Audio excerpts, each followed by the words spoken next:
शंकराचार्य मध्यमाम् अस्मदाचार्य पर्यन्तां वन्दे गुरु परम्पराम्.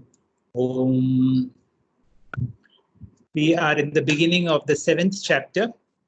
There is no part of the Bhagavad Gita which is considered less important, but I can certainly say certain parts of the Gita can be considered more important. These are the places where teachers like Swami Anubhavananda would say, be very attentive. We need to be very attentive right now because Krishna is going to reveal a great secret.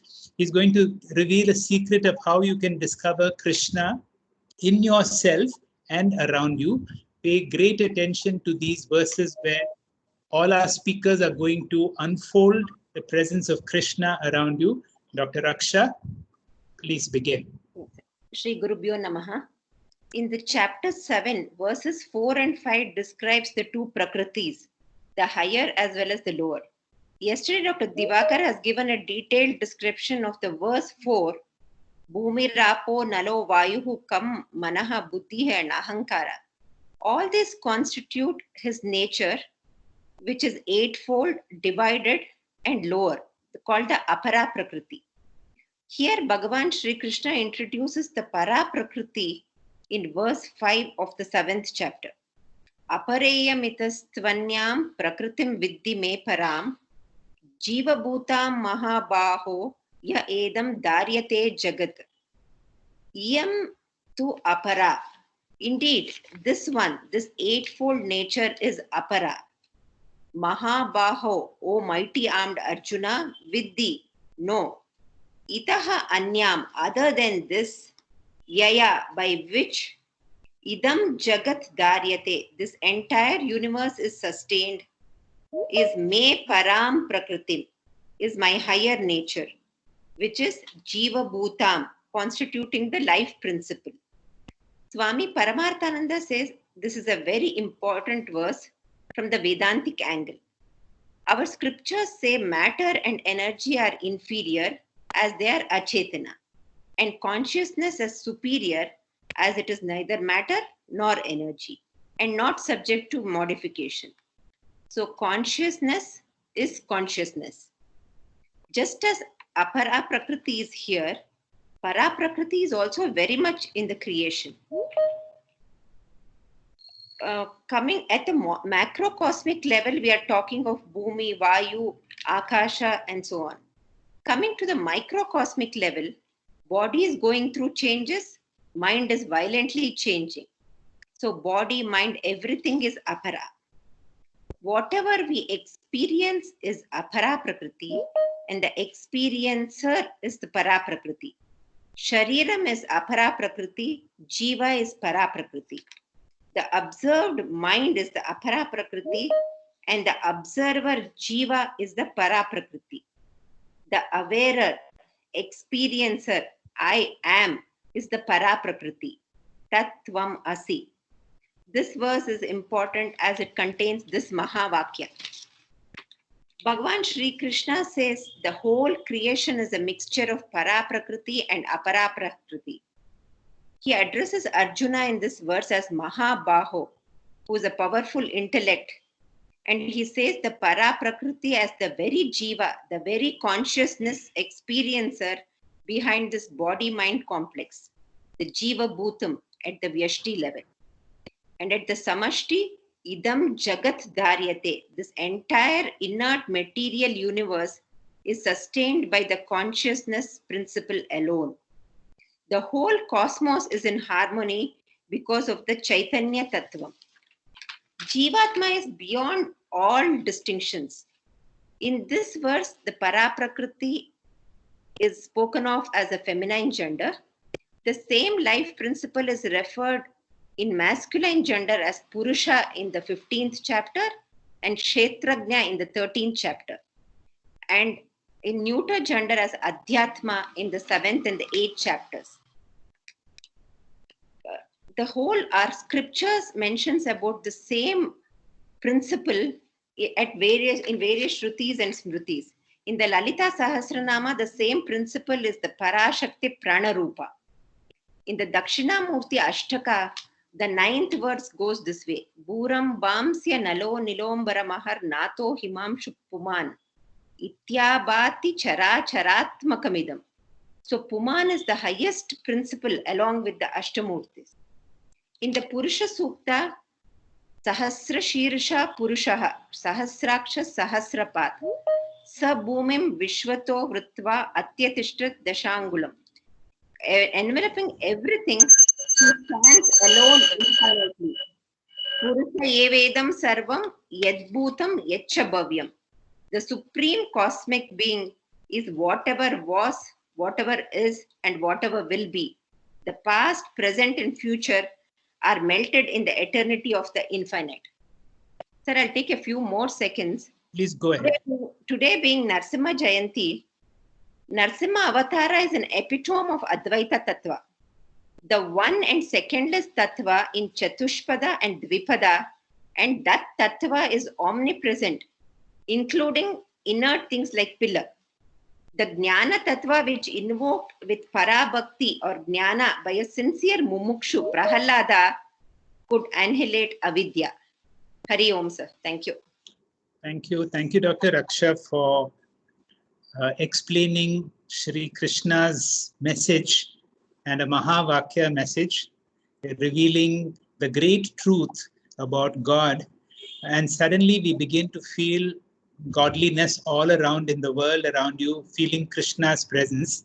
And suddenly we feel our body is the temple and the idol of Bhagavan is there within us. Over a period of time, it is up to us whether we are going to identify with the temple or with the divinity itself. And that is how the rest of the verses will go. We will go to the next speaker, and that is Dr. Srinivas, verse 6. Dr. Srinivas. Thank you. Hari Om Acharya. Etad yonini bhutani sarvani tyupadharaya aham kritsnasya jagataha aham kritsnasya jagataha prabhavaha pralayasthatha padarthaha. Sarvani means sakalani, bhutani means bhuta janani. That means all living creatures from bacteria up to the human beings. Etad yonini iti. This is the key word to understand in this slokam. The meaning of this etad yonini iti is etad prakruti dvaya sambhavani iti. Here, etad prakruti dvaya sambhavani. This is the meaning of etad yonini. That means etad means tat means that. Etad means this. Prakruti dvayam. In the previous verses, Bhagavan mentioned about the lower and the higher prakruti. So from these two, Prakruti Dvayam Sambhavani, what is giving birth to at least the whole cosmos of the human beings are getting generated from these two Prakrutis. So this is the meaning of this Etad Yonini. Etad plus Yonini. Yonini means place of birth. Any place where a new generation is taking place. Not just human beings or a flower is getting birth. That is also called as Yonini. So that's the meaning of this etad yonini. Upadaraya means janihi, know, understand and assimilate. Aham means myself. Kritsnasya means samagrasya, means the whole universe. Jagataha means lokasya, this whole universe. Prabhavaha means utpatti karanam, it's whole universe is getting generated from me. Tatha pralayaha, pralayaha means vinasha karanam. So the Tatparyam is Sarvani Bhutani Prakruti Sambhavani iti janihi. Know that the whole universe, all the living beings are getting generated from the combination of these two Prakritis. Idam Samagram Jagat Matta Eva Nirgachati. This whole universe comes out from me, Mayeva cha Linam Bhavati, and gets absorbed into me. This is the meaning. There are two Sandhi words here. Sarvani Tyupadaraya. There are three words in this compound word, that is Sarvani plus iti. Sarvani iti. This is the Savarna Dirgha Sandhi. Sarvani iti plus Upadaraya. Sarvani Tyupadaraya. That is the end Sandhi. Yakara will come here. And the second Sandhi word is Pralayas Tatha. Pralayaha plus Tatha. The Visarga Sandhi is taking the word of Sakaram.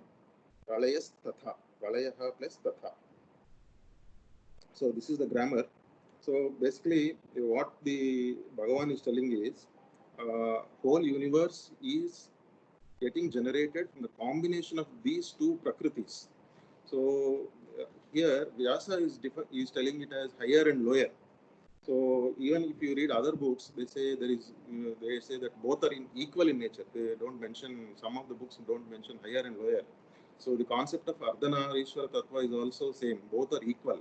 So they say that Shiva is not capable of even moving a small inch without the help of Shakti. So the lower and higher Prakritis are also called as Shiva or Shakti, Jada or Chaitanyam, Para or Apara, and Swarupam and Swabhavam. So basically the message is, because the Para Prakriti is combining with Apara Prakriti to give birth to these things, the message here is we should understand that we should try to remove the Apara Prakriti, disown the Apara Prakriti and own the Para Prakriti. This is the message from this shloka.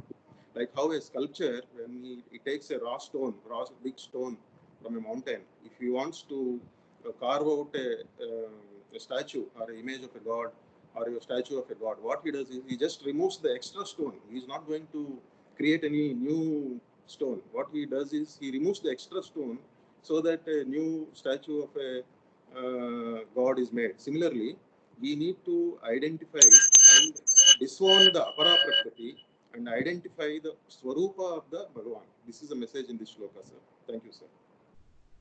Thank you, Dr. Srinivas. That was a very clear and a nice exposition of this important verse. We now go to Ullas to explain a very popular and often quoted verse. Ullas, your time.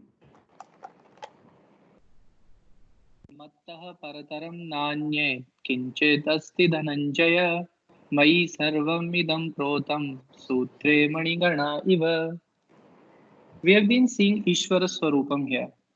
What is the nature of God? What is the function of God? Everyone starts their spiritual journey with Ekarupa Ishvara, the personal God, the Rama, Krishna, and the Devi Upasakas. But there is a problem with the personal God. So we need to move to the Aneka Rupa Ishvara. What is the problem with personal God is that subject to arrival and departure. They come and go. We are happy when the God is there and sad rest of the time. Just like the gopis were very happy when Krishna was around, and then they were sad. They were suswaram sad when he was not around. So to solve this, we need to move from Eka Rupa to Aneka Rupa Ishvara. Now, how is that possible? All we need to do is just shift the focus from ornaments to gold, from pots to clay. It is a systematic destruction of Jiva and Jagat. And then the only thing that is left is Ishvara. We need to understand that Ishvara is the cause of everything. It says, Na anyat kinchid asti. There is nothing that exists other than the Lord. So what is the cause of everything? We generally have a understanding that, okay, my cause is my parents, then my parents' cause is their parents, then their parents. Then what is the cause of God? God is the causeless thing. It is not an effect of anything else. We sometimes think God is sitting in the heavens and creating this creation. That is not true. He is the cause of everything. He just manifests. For example, ornaments are just manifestation of gold. It is a material cause, and material cause is available in all the effects.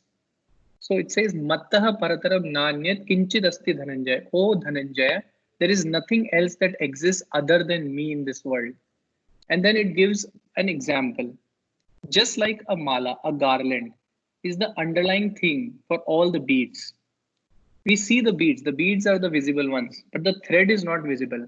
But is there any garland or any mala without the thread? That is not possible. So if somebody asks, where is God? I cannot see. Then our answer should not be, we should not be answering that question. We should counter ask, where is he not? Where is the thread not? Without the thread, there is nothing like a mala or a garland. There is no effect other than the cause here. So we need to shift our focus from ornaments to gold, because there are no ornaments other than the gold. River is just a name. The only thing there is water. We should also not stretch the example beyond this purpose, because you might think that there is beads and then there is threads. These are two different things. Dvait will come in. But the example is only used to show that the underlying principle behind making of a garland from the beads is the thread. So Krishna says, I am that thread, which is the underlying cause of this entire creation. So the only thing that we need to do here, the gist of the entire mantra, is that we need to shift the focus that God is the cause of everything.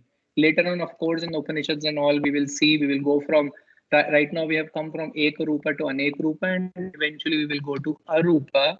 But right now it is systematically taking us from Ekarupa, personal God, to Anekarupa, Vishwarupa Darshanam. Once we see that I am the cause of everything, then as we have seen in other verses also, then all the problems, all the insecurities will get lost. Because if I am everything, then I will not hate anything or I will not like anything. So the whole idea is, I'm just repeating this again and again, that shift the focus that I am from a limited thing to a God that is the cause of everything. Thank you, sir.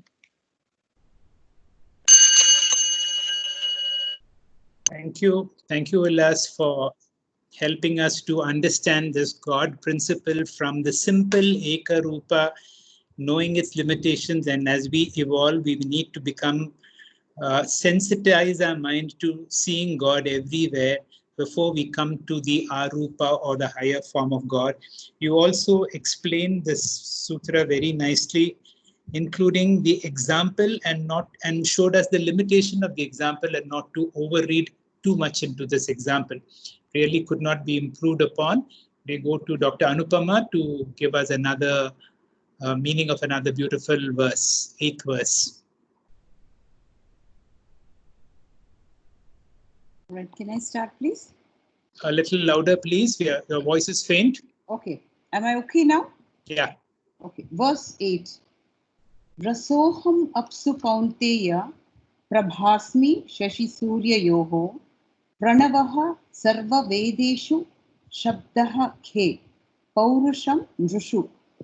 Here, Krishna says, I am the Dvaya Yukta Parameshwara, that is the Para and the Apara Prakriti. At the macro plane, Bhagavan is the Moola Karanam of the entire universe. Here, he says, he is the intermediate cause, the Avantara Karanam of each respective product, 6 of which are mentioned here. Krishna doesn't use the word Saha, Rasa Iva, Shabda Iva, Prabha Iva, etc. He instead says, Mai Asmi, I am that, not I am like that. After all, we know Brahmarpana, Brahma Havihi, Brahmagno, Brahma Hutam. Krishna says, Kena Kena Dharmena Vishishte, in the form of Avantara Upadana Karanam, I am interwoven in all karyams as their karana. The first example he gives is Apsu Aham Rasaha Asmi. I am the unique taste of water. The Rasaha, the taste of Apsu, the Jalam or water, is supposed to be the Moola Karanam of Shad Rasams in their potential form, just as white light contains the 7 colors of the spectrum. The gunas, or the seeming properties of the 5 elements in reality, are the sukshma bhutanis, which are manifest in the respective stula bhutanis or elements. Now, what is the meaning of this? Sukshma akasha manifests as shabda in stula akasha. Sukshma vayu manifests as sparsha in stula vayu. Sukshma agni manifests as rupa in stula agni. And Sukshma Jalam manifests as Rasaha in Stula Jalam, and Sukshma Prithvi as Gandha in Sukshma Prithvi, in Stula Prithvi. Therefore, Krishna says, in every sound, touch, form, taste, and smell that we experience, Mai Protam, that is, Prati Bodha Viditam Matam. The second and third. Similarly, he says, Shashi Surya Yoho Aham Prabha Asmi. I am the brilliance of every luminary in the sky, including the moon and sun. This is the brilliance which is worshipped in Gayatri Mantra, considered to be the essence of all the Vedas. The Bhargaha here means Prabha, symbolizing Paraprakriti. The fourth, Sarva Vedeshu, Aham Pranavaha Asmi. What does Pranava mean? Nu means to reveal, Nava means the revealing word, Pra means ideal. Pranava means the ideal word which reveals Brahman or Om. The Vedas are condensed in 4 levels. The first level is the Gayatri Mantra. The second is the Vyahriti of the Gayatri, that is the Bhuhu, the Bhuvaha, and the Swa. The third is the A, U, and and these 3 joined together forms Om. This Pranava is compared to the Omkara thread into which all Vedas are interwoven. The fifth, Ke Aham Shabda Asmi. Here again, I am the Tanmatra Shabda, the Sukshma Akasha, which manifests as a Stula Akasha. Lastly, Nrushu Aham Paurusham Asmi. I am the essential or the unique nature of the human being. Now, what could that be? It is our free will. Nothing could ever go wrong in our lives if we experience Krishna as our free will. Therefore, with Ishvara Darshana in every experience, we become more sensitive. We graduate from Paroksha Ishvara to Pratyaksha Ishvara, refine our minds further for Aparoksha Ishvara, and finally transform into Aham Brahmasmi and become Brahmanishtas. Thank you. Wonderful. Again, I've used superlative adjectives to say how nicely this verse has been expounded. Certainly, this is not an ordinary explanation. I'm sure you've gone into Shankara Bhashyam because these are not normally what we hear from Swamiji's talks. Very good. And we go to the next speaker. Bhaskar, it is your time to explain verse 9. Hari Om. Hari Om. पुण्यदाः प्रीत्यत्यं च तेजश्चास्मि विभावसौ जीवनं सर्वभूतेषु tapaskyesasmi tapasvishu. The essence of this sloka is, I am the sweet fragrance in earth and the brilliance and heat in the fire. I am the life force in all beings and the austerity in the ascetic and the results of the ascetics. Coming to the verse, Prityatyam Punyaha Gandha. The essential nature of Prithvi, that is earth, is smell or fragrance. Among the 5 elements, earth alone has got the Gandha Guna. Akasha has Shabda Guna. Vayu has Shabda and Sparsha. Agni has Shabda, Sparsha, Rupa. Jalam has Shabda, Sparsha, Rupa, and Rasa. Whereas Prithvi has Shabda, Sparsha, Rupa, Rasa, and Gandha. 3. Krishna proclaims and extols, all this has come from me, and this is inseparable from me. Lord also expounds the gospel truth, Punya Gandhaha Pritatyam Cha, that I am the sweet fragrance of earth, which is Sukshma Akara of Prithvi. The Prithvi Tattva can be experienced with the first rain and the distinct smell felt by the nose. Next line, Tejasa Asmi Vibhavasau.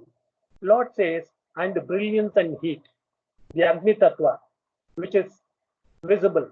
And this is very often a mandatory thing by lighting of Jyoti in an auspicious function. Next line, Jivanam Sarva Bhuteshu. We ourselves as self and life pulsating can experience this. Here, Jiva is life force, which makes life possible, and Annam, because of growth and sustenance of the physical body, is possible. The next verse, Sri Krishna cites various qualities of the tapaskin, tapasvi. This is the characteristics of an evolved soul. Bhagavan says, I am tapas and tapasvi, where life is discipline, prayerful, and meditation with austerity. Lord says that I am the quality, the power of concentration, absorption, powerful heart, purified heart, all that is me. All these virtues of tapas exist in a potential form and readily available. We only need to tap. And once this is done, what you seek manifests. Nothing new is created. The discipline is born out of free will and the truth, and when power manifests, which is Ishvara. That is again enjoyed by the tapas. Tapas is only means to achieve a goal. Tapas can be manasic or sharirik and versions of other sadhana. Means and goals fructify according to laws. And Bhagavan says, even those laws are me, that is myself. So the I is in the tapasvi is Ishvara, which eventually you are borrowing tapas from Ishvara. Hence, you can't say tapas and tapasvi are separate. They cannot be separated. He says it's something like I am the voice of a musician or the sound of an instrument. They both are not separate entities. We now profoundly understand that the vibhuti are the special expressions of God by way of the upper hand, Prakriti.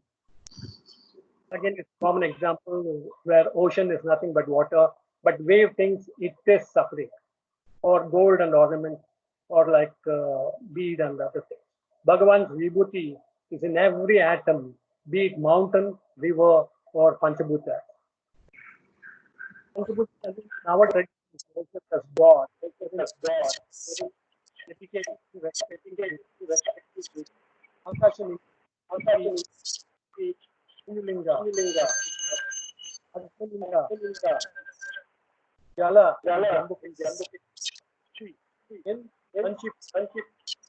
all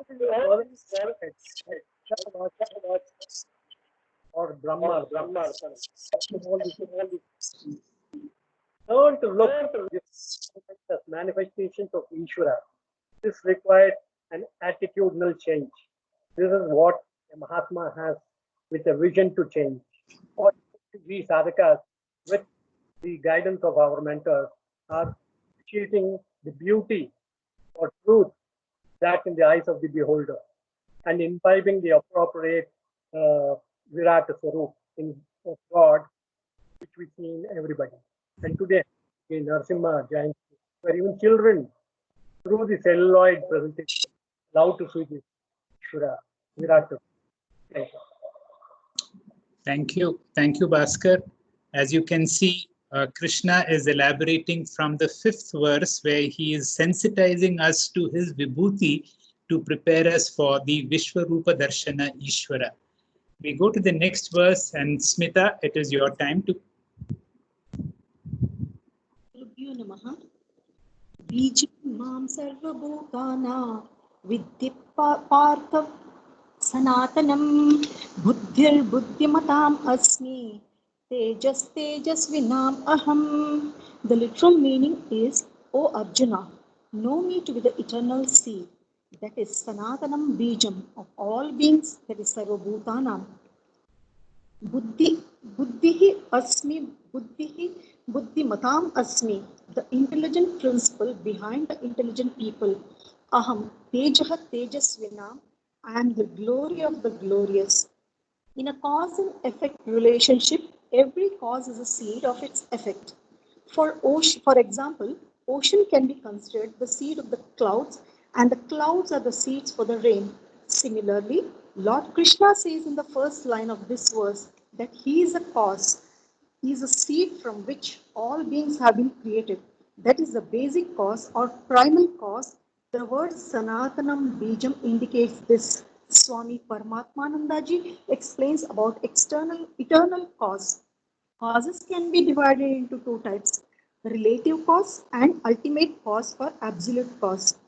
Our parents are the cause of us, therefore they are Karanam and they are not the ultimate cause. Therefore they are the relative cause because they themselves have their cause. This is called Apekshita Karanam, but God is not Apekshita Karanam and is primal cause, which is the cause of everything, but which itself is not the cause of anyone. Therefore, God is causeless cause. Therefore, God says, He is Anadi Karanam. He is the eternal cause. To summarize the first line, Bijam Mam Sarva Bhutanam Vidhi Partha Sanatanam. O Partha, I am the eternal seed of all beings. All of them are born of me, who am this, who am their seed. They live in me and in the end merge in me. They without me have no existence of their own.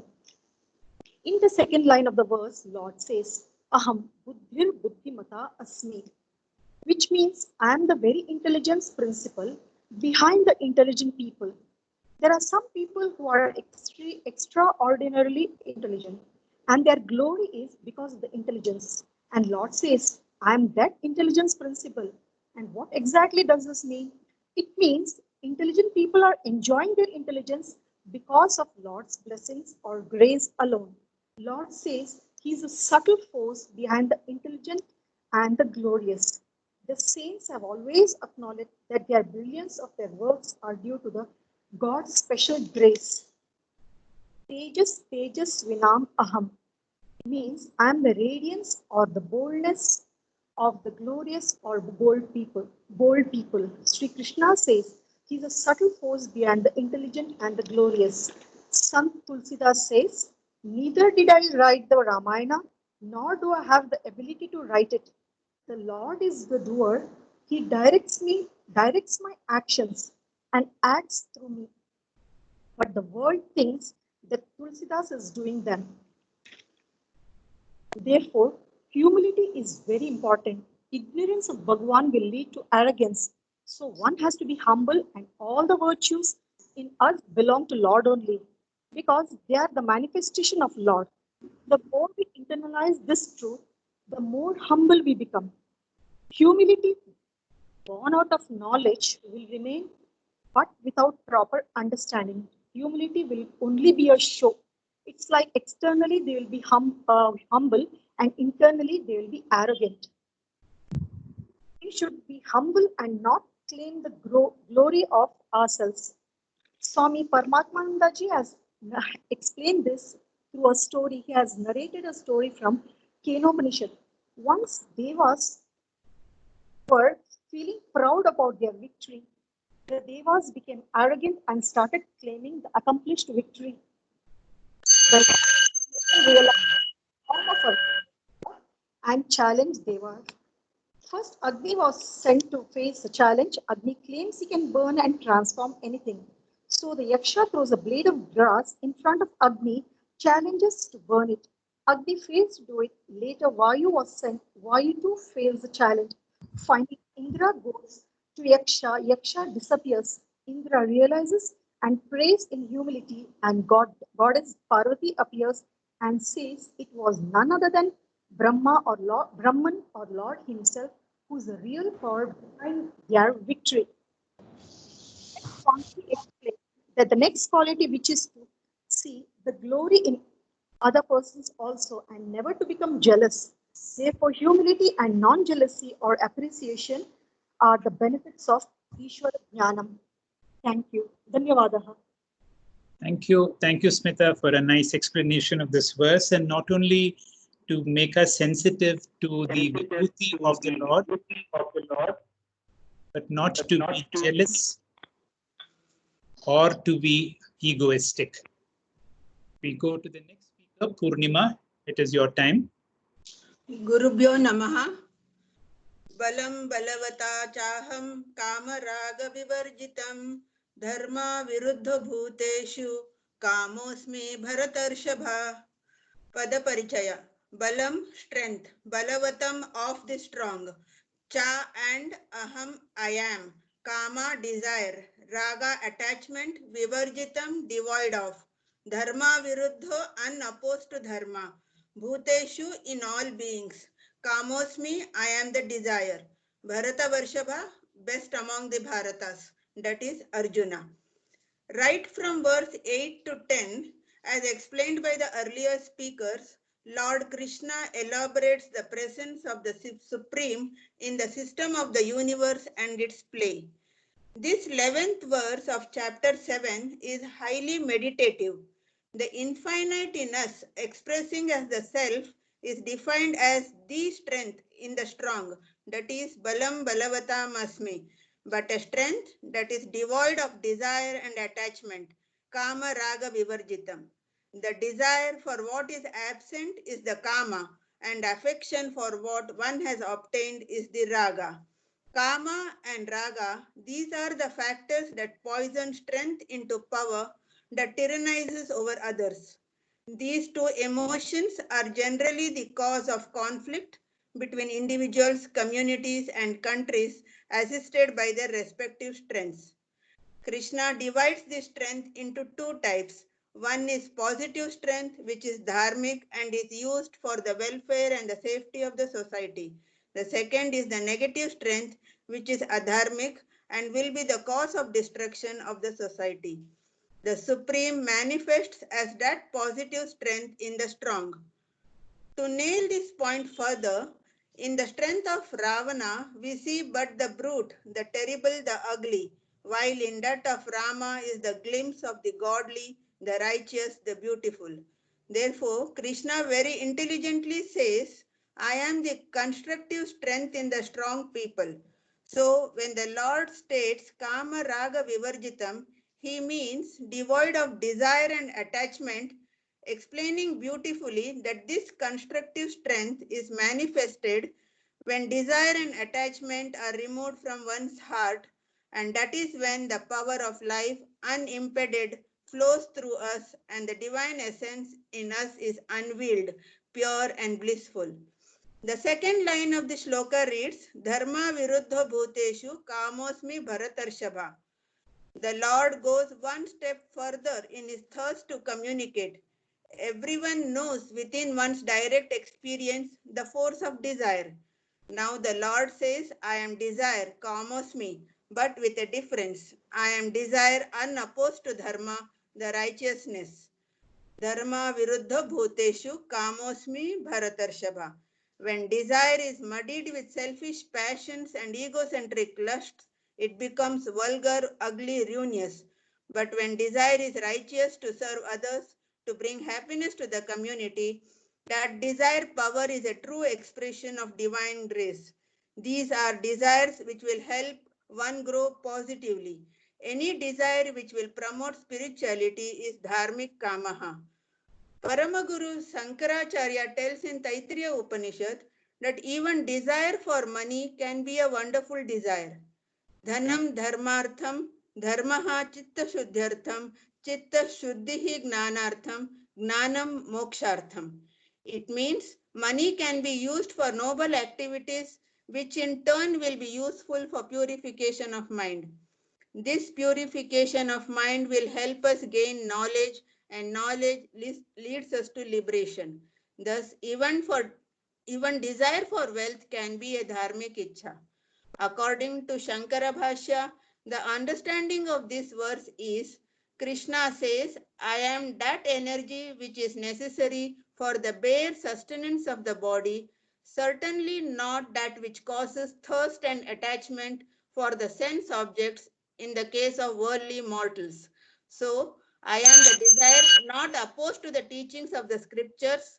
I am, for instance, the desire for that much of eating, drinking, etc., which is necessary for the bare sustenance of the body. In all the earlier verses from 7.8 to 7.10, we have different indicators, all pointing out the seat of pure awareness in us, which is the very basis, the substratum of the entire universe. Those who can lift their minds in contemplation along the directions pointed out, they can reach a unique state of consciousness. These are verses to be meditated upon. To sum up, in this verse 7.11, Krishna tells, I am the strength devoid of desire and attachment. In all beings, I am the desire unopposed to dharma. O best among the Bharatas. Hari Om. Thank you, Purnima, for a very clear and a very direct explanation of an important verse, and also to highlighting the importance of this verse.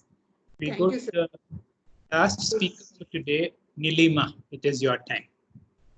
Okay, Doctor, it's going to be me, Vishwanath. Go ahead. And am I audible? Yes, very clear. Okay. So I'll go to verse proper. Echaiva satvika bhava rajasas tamasas chaye matta eva tan viddhi na tvaham teshu te mai. We'll go to the word meanings. Bhava means all states of mind and thoughts. Echaiva satvika, which is affected by sattva guna. Rajaha, rajoguna. Taye tamaha, tamoguna. Viddithan, know all of them. Matta eva iti, to be born of me alone. Aham na teshu, I am not independent on them. I am not dependent on them. Tu te mai, but they are dependent on me. All states of mind which are affected by sattva guna, rajoguna and tamoguna, know all of them to be born of me alone. I am not dependent on them, but they are dependent on me. Actually, this is a summary verse of Ishvara Swarupa. In this verse, Lord Krishna sums up his glory that he had described in the past 4 verses, 8 to 11. Until now, Lord Krishna talked about the external world, which is manifestation of the Lord. Now, Lord talks about even the internal world of thoughts is the manifestation of Ishvara alone. Bhava or Antakaranam Parinama or inner world of thoughts is also a product of Ishvara only. According to the scriptures, thoughts are inert, but they appear to be sentient because of pervasion of Paraprakrti. So in the mind, there are 2 parts. One, changing thoughts belonging to Apara Prakrti, and another changeless consciousness belonging to Paraprakrti. However, we cannot differentiate them. Like Ullas was giving an example, don't differentiate bead and mala example because it will lead to duality understanding. This is similar to light on the example, which all of us very familiarly use. We see hand, finger, nails, ring, lines of the hand, etc. But we never say light on the hand. Light on the hand are mixed together. Light is motionless part of the hand, and hand is with motion. Similarly, there is a changing thought in the mind and changeless consciousness.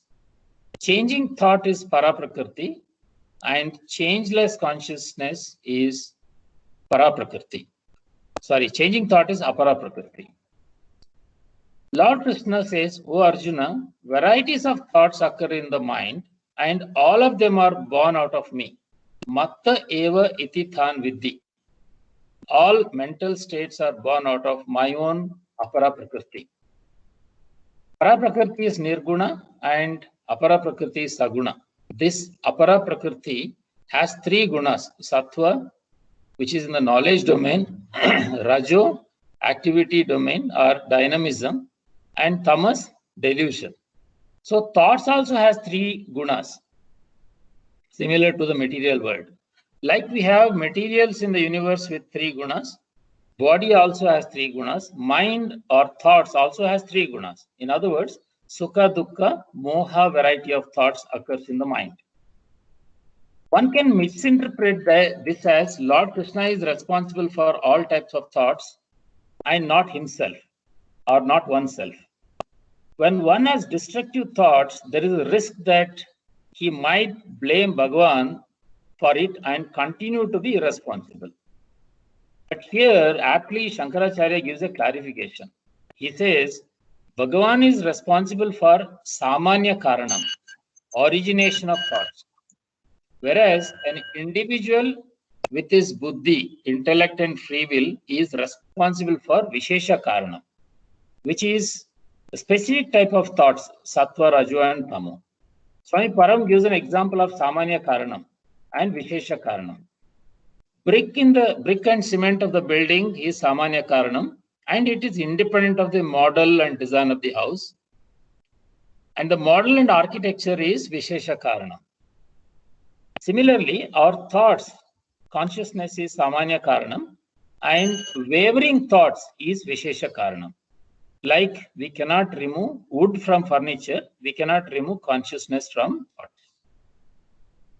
Krishna further declares that entire creation is dependent on him for his existence because the effect is dependent on the cause for its existence.